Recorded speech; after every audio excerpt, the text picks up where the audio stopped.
Hello बच्चों, कैसे हो आप सब। बेटा, हम 3 चैप्टर जो हैं वो कर चुके हैं केमिस्ट्री के। और आज हम जो करेंगे वो है chapter fourth, that is chemical bonding and molecular structure. तो ये जो हमारा फोर्थ चैप्टर है ये बेसिकली रिलेट है कि जो एटम्स होते हैं, मॉलिक्यूल्स होते हैं, वो किस तरह से आपस में अटैच होते हैं, उनके अंदर कौन सी अट्रैक्टिव फोर्स होती है जिसके कारण वो जो है आपस के अंदर एग्जिस्ट कर पाते हैं। हमें पता है कि जो एटम्स और मॉलिक्यूल्स हैं वो कभी भी इंडिपेंडेंटली एग्जिस्ट नहीं करते एटम्स, मोस्टली एटम्स, ठीक है। तो सबसे पहली चीज तो ये आती है कि वाई डू एटम्स कंबाइन, कि एटम्स आपस में सबसे पहली बात कंबाइन क्यों करते हैं। दूसरी चीज आती है कि कुछ पर्टिकुलर मॉलिक्यूल एग्जिस्ट कर जाते हैं और कुछ पर्टिकुलर मॉलिक्यूल जो है वो एग्जिस्ट नहीं करते। जैसे आपको पता है हाइड्रोजन है, H2 के रूप में तो एग्जिस्ट कर जाता है, लेकिन H3 नहीं होता, H4 नहीं होता। तो वो ऐसा क्यों होता है, तो ये भी हमें इस चैप्टर के अंदर पढ़ना है कि कुछ पर्टिकुलर मॉलिक्यूल तो एग्जिस्ट करते हैं और कुछ पर्टिकुलर मॉलिक्यूल जो है वो एग्जिस्ट नहीं करते। तीसरी चीज कि मॉलिक्यूल्स के डेफिनेट शेप क्यों होते हैं, कि हर जो मॉलिक्यूल है उसका एक डेफिनेट शेप होता है। हम अपनी मर्जी से नहीं कह सकते कि इसका ये शेप होगा या वो शेप होगा। वो एक पर्टिकुलर एक ही तरह का शेप बनाते हैं, चाहे वो कहीं पे भी मौजूद हो। तो मॉलिक्यूल्स जो होते हैं उनका एक डेफिनेट शेप क्यों होता है, ये भी हमें इस चैप्टर के अंदर पढ़ना है। और जो एटम्स आपस में या मॉलिक्यूल जो आपस में कंबाइन करते हैं, एटम्स कंबाइन करते हैं, तो उनके बीच में कौन सी फोर्सेस जो होती हैं वो एग्जिस्ट करती हैं जिसके कारण वो आपस में एक मॉलिक्यूल के रूप में एग्जिस्ट कर पाते हैं। तो ये चारों कंसेप्ट कि एटम कंबाइन क्यों करते हैं, उन पर्टिकुलर टाइप ऑफ मॉलिक्यूल ही क्यों एग्जिस्ट करते हैं, मॉलिक्यूल्स के एक पर्टिकुलर डेफिनेट शेप क्यों होता है, और उनके अंदर कौन सी फोर्स होती है जो उनको होल्ड करके रखती है या उनको कंबाइन करके रखती है। तो ये चीजें जो हैं हमें आज इस चैप्टर के अंदर पढ़नी है। तो इसके अंदर जो हमारे मेन कॉन्सेप्ट आएंगे, एक तो लेविस का कॉन्सेप्ट है, उसके बाद वेस्पर की थ्योरी है, valence shell electron pair repulsion theory, उसके बाद हमारी वैलेंस बॉन्ड थ्योरी है, उसके बाद मॉलिक्यूलर ऑर्बिटल थ्योरी है जो हमें पढ़नी है, हाइब्रिडाइजेशन। ये जो कंसेप्ट हैं ये हमें पढ़ने हैं और ये कंसेप्ट आपके 12th में भी काम आएंगे। तो ये आपने चैप्टर आपका बहुत ज़्यादा इंपॉर्टेंट है। एक थर्ड चैप्टर भी बहुत इंपॉर्टेंट है क्योंकि उसमें सारा कंसेप्चुअल है, और ये वाला चैप्टर भी बहुत इंपॉर्टेंट है क्योंकि आपको 12th के अंदर अलग से कोई बॉन्डिंग के बारे में नहीं बताएगा। तो ये चीज़ें हमने इसी 11th क्लास के अंदर क्लियर करनी है। तो ये आपने ध्यान रखना है, इस चैप्टर को आपने बहुत ही ढंग से अपने कंसेप्ट इस चैप्टर के अंदर क्लियर करने हैं।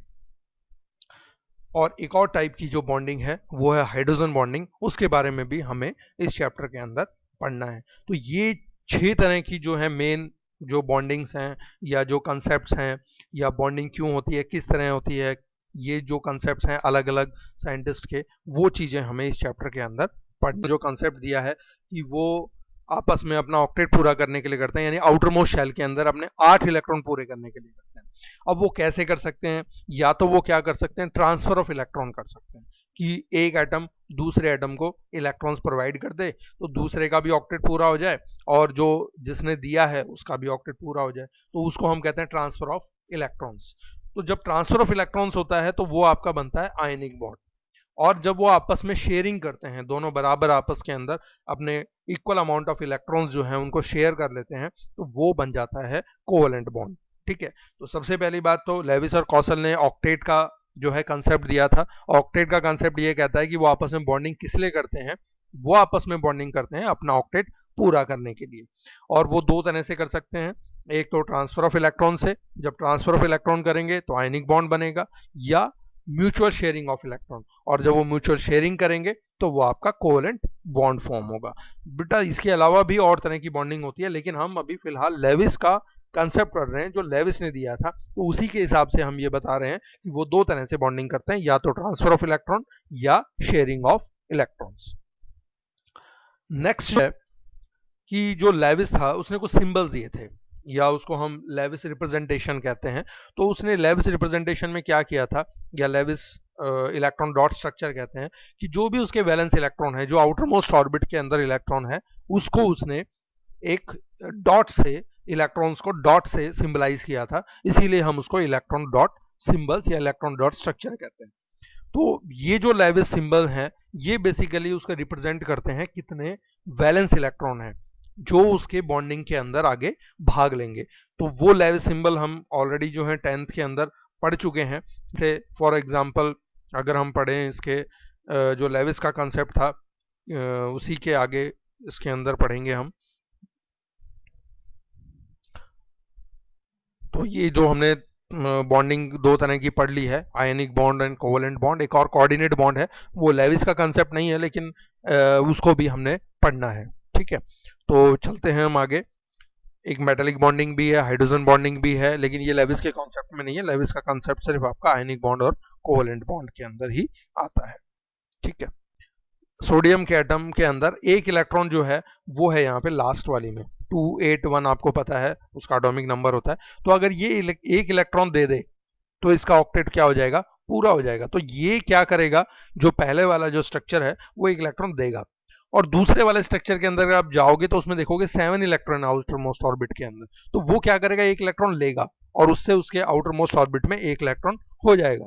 तो 8 इलेक्ट्रॉन उसके भी हो गए, और इधर सोडियम का जो स्ट्रक्चर दिया हुआ है उसने भी एक इलेक्ट्रॉन दे दिया, तो उसका भी ऑक्टेट क्या हो गया, कंप्लीट हो गया। ठीक है, तो इस तरह से ऑक्टेट पूरा करने के लिए वो आपस के अंदर बॉन्डिंग कर, वो था नाइट्रोजन का, और उसका एटॉमिक नंबर 7 होता है, तो 2 and 5 होगा, और उसके हिसाब से हमने यहाँ पे 5 इलेक्ट्रॉन जो है वो शो करें, यानी इसकी जो वैलेंस इलेक्ट्रॉन है वो 5 है। ठीक है, इसी तरह से बोरोन जो है, जो हमने अभी देखा है, बोरोन के अंदर जो उसके वैलेंस इलेक्ट्रॉन है वो 3 है, क्योंकि उसका एटॉमिक नंबर 5 है, 2 and 3। अब आयनिक बॉन्ड बनता कैसे है, देखो आयनिक बॉन्ड के अंदर एक तो होता है अनायन जो इलेक्ट्रॉन्स लेता है, और एक होता है कटायन जो इलेक्ट्रॉन्स प्रोवाइड करता है। तो नेगेटिव आयन जो है उसको हम अनायन कहते हैं, क्योंकि उसने एक इलेक्ट्रॉन ले लिया तो उसके प्रोटॉन से ज्यादा संख्या इलेक्ट्रॉन्स की होगी। जैसे फॉर एग्जांपल आपका क्लोरीन है, क्लोरीन का एटॉमिक नंबर 17 है, तो उसके पास 17 प्रोटॉन है और 17 ही इलेक्ट्रॉन है। लेकिन अगर वो एक इलेक्ट्रॉन ले ले और अपना ऑक्टेट पूरा कर ले तो उसके पास 18 इलेक्ट्रॉन हो गए, लेकिन प्रोटॉन कितने हैं, सिर्फ 17। तो उसके कारण एक उस पे जो नेगेटिव चार्ज है वो फालतू हो गया। ठीक है, क्योंकि प्रोटॉन पे पॉजिटिव चार्ज होता है और इलेक्ट्रॉन पे नेगेटिव चार्ज होता है, तो वो दोनों आपस में न्यूट्रलाइज कर देते हैं। लेकिन यहाँ पे एक इलेक्ट्रॉन फालतू है और उस पर नेगेटिव चार्ज है, इसीलिए क्लोरीन पे कैसा चार्ज आ जाएगा, नेगेटिव का। अब दूसरा एग्जाम्पल मान लो सोडियम है, सोडियम का एटॉमिक नंबर 11 है, 281, तो वो एक इलेक्ट्रॉन दे रहा है। पहले उसके पास प्रोटॉन कितने थे, 11, इलेक्ट्रॉन कितने थे, 11। अब उसने एक इलेक्ट्रॉन दे दिया, इलेक्ट्रॉन कम हो गया, प्रोटॉन ज्यादा हो गए, तो इसीलिए उस पर कैसा आ गया, पॉजिटिव चार्ज। ठीक है, और इन दोनों के बीच में जब आयनिक बॉन्ड बनता है तो अपोजिट चार्जेस के बीच में जो अट्रैक्टिव फोर्स होती है that is called electrostatic force of attraction. ये इलेक्ट्रोस्टैटिक फोर्स ऑफ अट्रैक्शन बहुत ज्यादा स्ट्रांग होती है, और जिनके अंदर अपोजिट चार्ज आयन जब आपस में कंबाइन कर लेते हैं और बाइंड कर लेते हैं उसी को हम आयनिक बॉन्ड कहते हैं। यहाँ पे आपको एग्जांपल दिखाया है सोडियम का और क्लोरीन का, तो आप देख रहे होंगे सोडियम ने एक इलेक्ट्रॉन क्लोरीन को दिया है और दोनों के बीच में सोडियम पे प्लस का चार्ज आ गया, क्लोरीन पे माइनस का चार्ज आ गया, और इसी के अंदर जो फोर्स ऑफ अट्रैक्शन है that is called electrostatic force of attraction. ठीक है, ये आप 10th में भी पढ़ चुके हैं, ये आपको क्लियर ही होगा। ये कटायन आपको दिखाया है जिसके अंदर पॉजिटिव चार्ज होता है, और क्योंकि उसमें प्रोटॉनों की संख्या इलेक्ट्रॉन से ज्यादा हो जाती है। ऐसा नहीं है कि हमने वैसे किसी पे प्लस का साइन या किसी पे माइनस का साइन कर दिया, उसका रीजन है कटायन में क्योंकि इलेक्ट्रॉन की संख्या कम हो जाती है और प्रोटॉन की ज्यादा हो जाती है, तो एक प्लस का चार्ज आएगा। और इधर अगर आप देखोगे दूसरे इसमें, तो यहाँ पे इलेक्ट्रॉन्स 5 हैं और प्रोटॉन 4 ही हैं, क्योंकि उसने एक इलेक्ट्रॉन किसी बाहर से ले लिया, वरना न्यूट्रल होता है एटम, उस टाइम पे प्रोटॉन इलेक्ट्रॉन की संख्या बराबर होती है।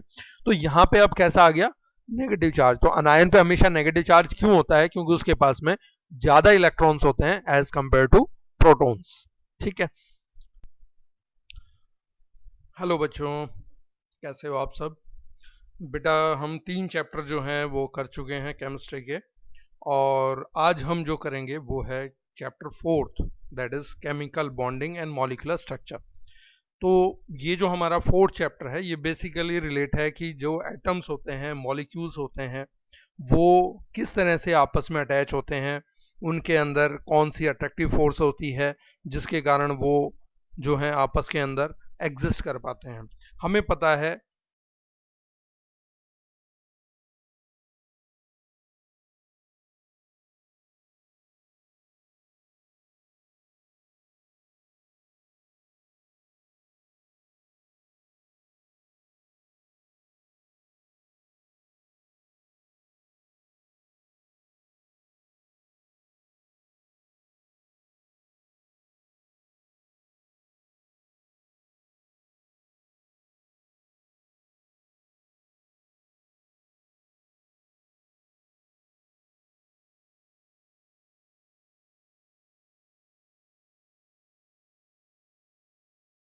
हैं।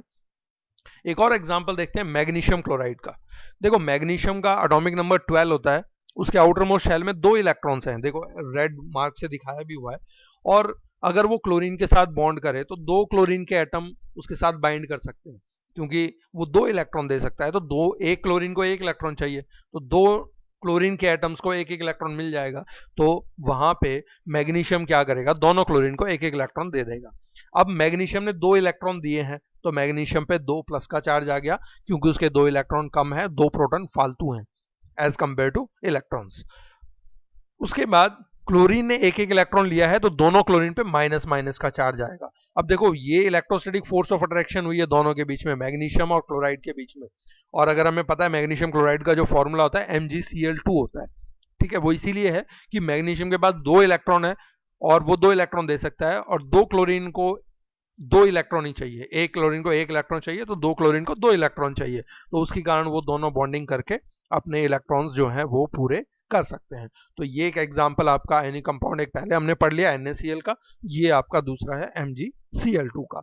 बहुत सारे एग्जांपल हैं, अगर आप बुक में देखोगे दुनिया भर के एग्जांपल हैं, ठीक है, जिनके अंदर आयनिक बॉन्ड बनता है। देखो आयनिक बॉन्ड में एक चीज तो आप ध्यान रखना, एक मेटल जरूर होगा और एक नॉन मेटल होगा। मेटल और नॉन मेटल के बीच में ही आयनिक कंपाउंड बनता है। कभी भी जो है दोनों नॉन मेटल होंगे तो वो आयनिक कंपाउंड नहीं बनाएंगे, क्योंकि दोनों ही इलेक्ट्रॉन्स खींचेंगे और कोई भी इलेक्ट्रॉन किसी को नहीं देगा। अब आयनिक कंपाउंड जो है ये हमने सोडियम एटम का ऑलरेडी मैंने आपको बताया था। सोडियम एटम का जो इलेक्ट्रॉनिक कॉन्फ़िगरेशन है 11 होता है, उसका एटॉमिक नंबर 281। क्लोरीन एटम का 287। सोडियम ने 1 इलेक्ट्रॉन क्लोरीन को दे दिया और इन्होंने एक आयनिक बॉन्ड बना लिया, जिसके अंदर जो फोर्स ऑफ अट्रैक्शन है that is electrostatic force of attraction. अब कौन कौन से फैक्टर्स हैं जो फेवर करते हैं आयनिक बॉन्ड बनाने में। देखो हमने पढ़ा है एक को इलेक्ट्रॉन देना है और एक को इलेक्ट्रॉन लेना है, तो जो इलेक्ट्रॉन देने वाला है उसकी आयनेशन इंथैल्पी लो होनी चाहिए, यानी जो कटायन है जिसको इलेक्ट्रॉन देना है उसकी आयनेशन इंथैल्पी कम होनी चाहिए, यानी वो आराम से इलेक्ट्रॉन दे दे, उसमें एनर्जी कम लगनी चाहिए। और जिसको इलेक्ट्रॉन लेना है उसकी इलेक्ट्रॉन गेन इंथैल्पी हाई होनी चाहिए, यानी उसकी क्षमता होनी चाहिए इलेक्ट्रॉन को अपनी तरफ खींचने की और गेन करने की, तो उसकी electron gain enthalpy more negative होनी चाहिए। मेटल जो देगा उसकी लो आयनेशन इंथैल्पी होगी, और जो नॉन मेटल जो इलेक्ट्रॉन लेगा उसकी इलेक्ट्रॉन गेन इंथैल्पी हाई होगी। दूसरा, जितना ज्यादा चार्ज होगा उनके अंदर उतनी ही हाई लैटिस एंथैल्पी होती है। तो अगर हमें आयनिक कंपाउंड की बात करें तो हाई लैटिस एंथैल्पी अगर होगी तो वो ज्यादा स्टेबल होगा और वो आयनिक कंपाउंड भी ज्यादा स्ट्रॉन्ग होगा या ज्यादा मजबूत बनेगा। जैसे NaCl और MgCl2 के हम कंपैरिजन करें तो MgCl2 में मैग्नीशियम पे +2 का चार्ज है, तो MgCl2 के अंदर स्ट्रॉन्ग आयनिक बॉन्ड है एज कंपेयर टू NaCl। ठीक है, ये चीज आपने ध्यान रखना। More the charge more will be lattice enthalpy. Lattice enthalpy क्या होती है कि जो भी हमारा एक मॉलिक्यूल है, एक मोल ऑफ एटम को अलग करने के लिए जो एनर्जी चाहिए that is called lattice enthalpy. जो उनके बीच में बॉन्ड बना हुआ है उस बॉन्ड को तोड़ने के लिए जो एनर्जी चाहिए होती है उसको लैटिस एंथैल्पी कहते हैं। एक मोल ऑफ बॉन्ड को ब्रेक करने के लिए जो एनर्जी चाहिए that is called lattice enthalpy. तो जितनी ज्यादा लैटिस एंथैल्पी हाई होगी उतना ही स्ट्रॉन्ग वो आयनिक बॉन्ड बनेगा। यहां पे जैसे मैंने आपको बताया कटायन की लो आयनेशन एंथैल्पी होनी चाहिए, तो वो लो आयनेशन एंथैल्पी कब होगी कटायन की, जब उसका साइज बड़ा होगा। और अनायन की electron gain enthalpy more negative कब होगी, जब उसका साइज अनायन का क्या होगा, स्मॉल होगा, तभी वो जल्दी से अपनी तरफ इलेक्ट्रॉन को खींचेगा। और हमें पता है मेटल जो होते हैं वो उनका साइज बड़ा होता है और नॉन मेटल जो होते हैं उनका साइज छोटा होता है। ये ऑलरेडी हम 3rd चैप्टर के अंदर पढ़ चुके। तो वही यहाँ पे दिखाया हुआ है कि जो मेटल है जैसे सोडियम है तो उसकी लो आयनेशन एंथैल्पी होनी चाहिए और लो इलेक्ट्रोनेगेटिविटी होनी चाहिए, जबकि जो हमारा नॉन मेटल है उसकी हाई इलेक्ट्रोनेगेटिविटी होनी चाहिए और हाई आयनेशन एनर्जी होनी चाहिए। ठीक है, तो दोनों जब मेटल जो न्यूट्रल एटम्स होते हैं जब आपस में कंबाइन करते हैं तो एक पे पॉजिटिव चार्ज एक पे नेगेटिव चार्ज आ जाता है, और वो जो है उनके अंदर जो फोर्स ऑफ अट्रैक्शन होती है that is electrostatic force of attraction. यहाँ पे एक मैग्नीशियम और फ्लोरीन का और एग्जाम्पल दिखाया हुआ है। मैग्नीशियम का एटॉमिक नंबर 12 है, 12 ही प्रोटॉन है, 12 इलेक्ट्रॉन है। उसने क्या करा, 2 इलेक्ट्रॉन लूज कर दिए और उसके ऊपर +2 का चार्ज आ गया। फ्लोरीन जो है उसका एटॉमिक नंबर 9 है, 2 और 7 कॉन्फ़िगरेशन होता है। फ्लोरीन को 1 इलेक्ट्रॉन चाहिए लेकिन मैग्नीशियम तो 2 देगा, तो आपको 2 फ्लोरीन लेने पड़ेंगे जिनको एक एक इलेक्ट्रॉन दे दे, और उसके कारण जो है फ्लोरीन क्योंकि इलेक्ट्रॉन गेन कर रहा है उस पर नेगेटिव चार्ज आएगा और जो हमारा कंपाउंड बनेगा दैट विल बी MgF2। ठीक है, तो मैग्नीशियम और फ्लोरीन का एक और एग्जाम्पल यहाँ पे आपको दिखाया हुआ है जिससे आप आयनिक बॉन्ड को आराम से समझ सकते हैं। पॉजिटिव चार्ज और नेगेटिव चार्ज क्यों आता है वो भी आप आराम से समझ सकते हैं कि जैसे फ्लोरीन है उसने 9 प्रोटॉन थे और 9 ही उसके इलेक्ट्रॉन थे। ठीक है, और जब उसने एक इलेक्ट्रॉन गेन कर लिया तो उसके बाहर वाले में अब 10 इलेक्ट्रॉन्स हो गए, तो 10 इलेक्ट्रॉन्स के कारण अब उसका जो है उसके ऊपर नेगेटिव चार्ज आ गया क्योंकि इलेक्ट्रॉन्स ज्यादा हो गए। उसके बाद जो आयनिक कंपाउंड होते हैं उनकी प्रॉपर्टीज क्या हैं। देखो आयनिक कंपाउंड सबसे पहली बात तो क्योंकि strong electrostatic force of attraction है तो हार्ड होंगे और सॉलिड होंगे रूम टेम्परेचर के ऊपर। दूसरा उनके अंदर हाई मेल्टिंग और बॉइलिंग पॉइंट होता है। मैंने जैसे आपको बताया एनी कंपाउंड के अंदर एक मेटल होता है जो इलेक्ट्रॉन दे सके और एक दूसरा नॉन मेटल होता है जो इलेक्ट्रॉन गेन कर सके। आयनिक कंपाउंड कभी भी इलेक्ट्रिसिटी सॉलिड स्टेट में कंडक्ट नहीं करते, वो सिर्फ हमेशा लिक्विड स्टेट के अंदर या एक्वा स्टेट के अंदर ही इलेक्ट्रिसिटी कंडक्ट करते हैं, यानी वो बैड कंडक्टर हैं इलेक्ट्रिसिटी के सॉलिड स्टेट में एंड गुड कंडक्टर हैं इन लिक्विड और एक्वा स्टेट में। जैसे नमक है NaCl है, जब वो सॉलिड है it is bad conductor of electricity, पर उसको पानी में मिला दें then it becomes good conductor of electricity. पानी में जाने के बाद क्या होगा, वो आयंस में टूट जाएगा। और इलेक्ट्रिसिटी कंडक्ट के लिए या तो फ्री इलेक्ट्रॉन्स होने चाहिए या फ्री आयंस होने चाहिए, तो यहां उसके पास में क्या हो गया, फ्री क्या हो गए, आयंस हो गए। तो पानी में जाने के बाद क्योंकि वो टूट गया पानी में तो इसीलिए वो क्या हो गया, यहाँ पे गुड कंडक्टर ऑफ इलेक्ट्रिसिटी हो गया। तो आयनिक कंपाउंड एक तरह से बैड कंडक्टर है सॉलिड स्टेट में बट गुड कंडक्टर है इन एक्वा सॉल्यूशन या लिक्विड्स में। नेक्स्ट एक और जो हमारी बॉन्डिंग है जो हम आज करेंगे वो है कोवेलेंट बॉन्डिंग। जैसे मैंने आपको बताया कोवेलेंट बॉन्डिंग क्या होती है, it is form by sharing of electrons, और ये हमेशा नॉन मेटल के बीच में होती है। दो नॉन मेटल जो होते हैं वो आपस में कंबाइन करते हैं, वो चाहे होमो एटॉमिक भी हो सकते हैं और हेटेरोटॉमिक भी हो सकते हैं। तो जैसे अगर वो एक एक इलेक्ट्रॉन शेयर कर रहे हैं, जैसे हाइड्रोजन का मॉलिक्यूल होता है वो एक एक इलेक्ट्रॉन शेयर करते हैं तो सिंगल कोवेलेंट हो गया। अगर ऑक्सीजन के 2 मॉलिक्यूल हैं, ऑक्सीजन का एटॉमिक नंबर 8 है, 2 और 6, अब उसको 2 इलेक्ट्रॉन चाहिए तो दो दो इलेक्ट्रॉन दोनों ऑक्सीजन शेयर करेंगे तो वो डबल कोवेलेंट बॉन्ड हो गया। नाइट्रोजन है, एटॉमिक नंबर 7 है उसका, 2 और 5, तो उसको कितने इलेक्ट्रॉन चाहिए, 3 इलेक्ट्रॉन चाहिए। तो वो अगर 3 इलेक्ट्रॉन आपस में 2 मॉलिक्यूल शेयर करेंगे तो उनके 3 इलेक्ट्रॉन अगर दोनों मॉलिक्यूल शेयर करेंगे तो उनके अंदर कौन सा बॉन्ड बनेगा, ट्रिपल कोवेलेंट बॉन्ड। ठीक है, तो ये हमारा कोवेलेंट बॉन्ड है जो आपस में शेयरिंग ऑफ इलेक्ट्रॉन से बनता है। जब वो शेयरिंग ऑफ इलेक्ट्रॉन करते हैं तो देखो ये ओवरलैपिंग हो रही है यहाँ पे, यानी दोनों एटम जो हैं वो एक दूसरे को क्या कर रहे हैं, ओवरलैप कर रहे हैं, और ओवरलैप कर रहे हैं तो वो क्या होंगे, नजदीक आ जाएंगे। तो जब वो शेयर्ड ऑफ इलेक्ट्रॉन होते हैं वो दोनों एटम के बीच में शेयर्ड हैं, और यहाँ पे अट्रैक्शन देखो आप, जो न्यूक्लियस है वो इलेक्ट्रॉन्स को अट्रैक्ट कर रहा है, दूसरा न्यूक्लियस भी दोनों इलेक्ट्रॉन्स जो बीच में शेयर होंगे उनको अट्रैक्ट करेगा। तो इसी कारण क्योंकि फोर्स ऑफ अट्रैक्शन थोड़ी सी ज्यादा हो जाती है और वो क्या कर जाते हैं, ओवरलैपिंग कर जाते हैं।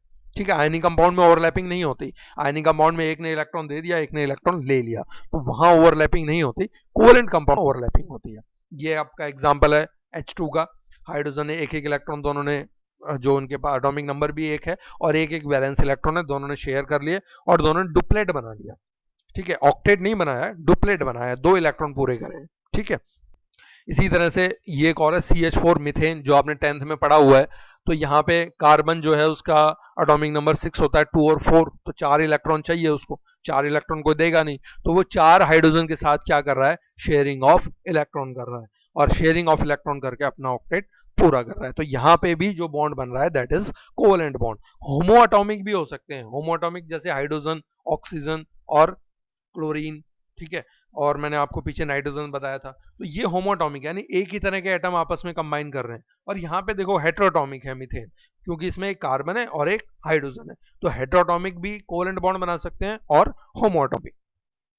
अब कोवेलेंट कंपाउंड की प्रॉपर्टीज क्या है, सबसे पहली बात इलेक्ट्रॉन इसमें शेयर्ड होते हैं, दूसरी बात इसमें नॉन मेटल प्रेजेंट होते हैं, इनके लो मेल्टिंग पॉइंट है, लो बॉइलिंग पॉइंट है क्योंकि इनके अंदर फोर्स ऑफ अट्रैक्शन कम है।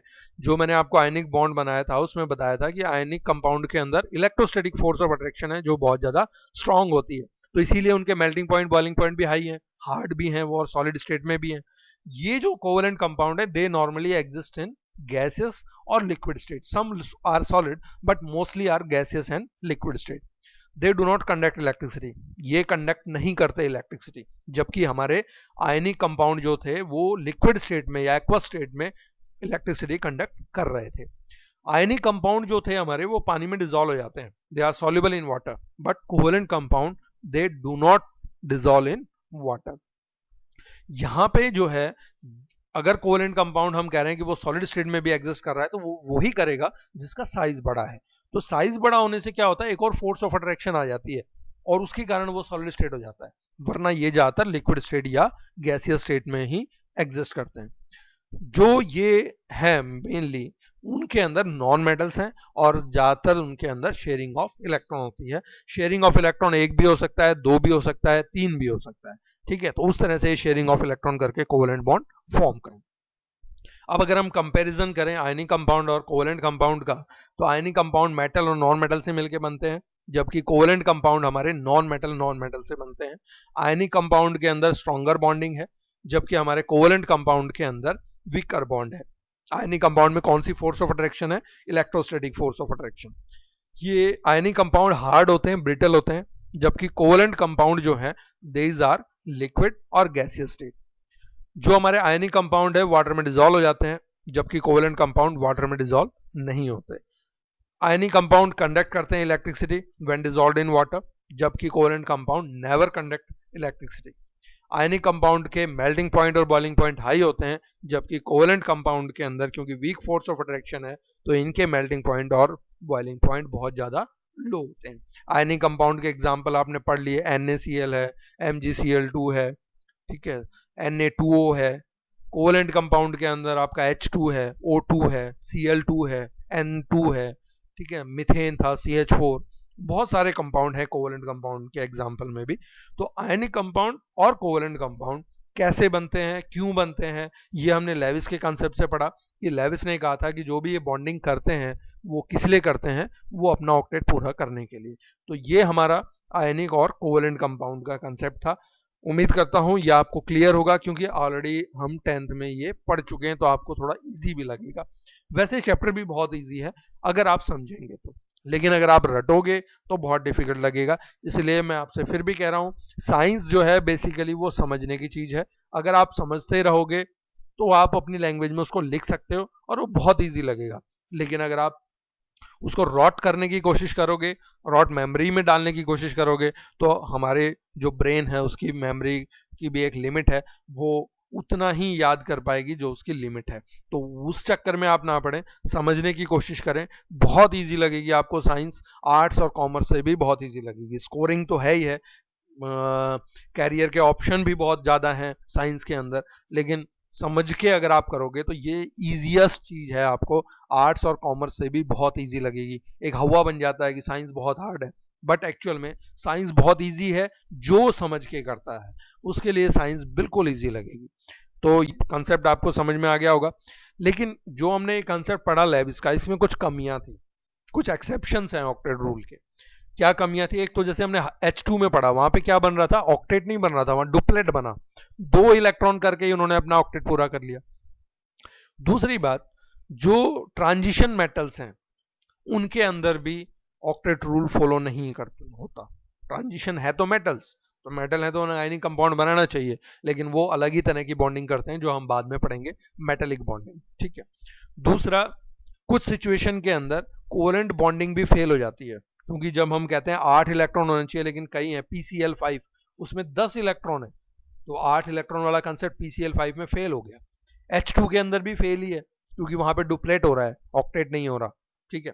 इसी तरह से कुछ मॉलिक्यूल हैं या पॉलीएटॉमिक आयंस हैं जिनके अंदर ऑड नंबर ऑफ इलेक्ट्रॉन्स हैं, मतलब कि उसके अंदर जैसे हम कहते हैं शेयरिंग ऑफ इलेक्ट्रॉन है तो बराबर होना चाहिए हिस्सा, लेकिन वह बराबर नहीं होता, एक इलेक्ट्रॉन ऑड होता है. अगर मान लो दोनों शेयर करेंगे तो इवन नंबर आएगा, लेकिन यहाँ पे हमें कई जगह पे पॉलीएटॉमिक आयंस के अंदर ऑड नंबर ऑफ इलेक्ट्रॉन भी हैं और वो एग्जिस्ट भी करते हैं.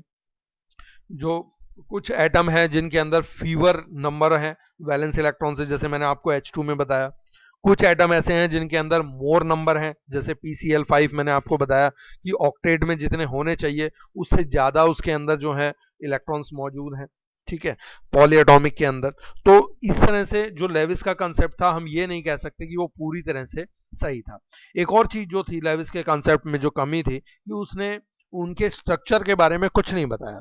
उसने ये तो बता दिया कि क्यों बॉन्डिंग होती है, किस लिए बॉन्डिंग होती है, लेकिन उनके स्ट्रक्चर कैसे बनेंगे इस बारे में लेविस का कंसेप्ट फेल हो गया। तो ये हमारे कुछ लिमिटेशंस हैं ऑक्टेट रूल की, कि कुछ जगह पे ट्रांजिशन मेटल्स हैं वो आयनिक कंपाउंड नहीं बनाते मेटल होते हुए भी, कुछ हैं एटम जहाँ पे कोवेलेंट बॉन्डिंग जो होती है वो फेल हो जाती है, जैसे कि पॉलीएटॉमिक आयंस हैं जिसमें ऑड नंबर ऑफ इलेक्ट्रॉन मिल जाते हैं। कुछ ऐसे एटम्स भी हैं जिनके अंदर फीवर इलेक्ट्रॉन्स होते हैं एज कम्पेयर टू ऑक्टेट।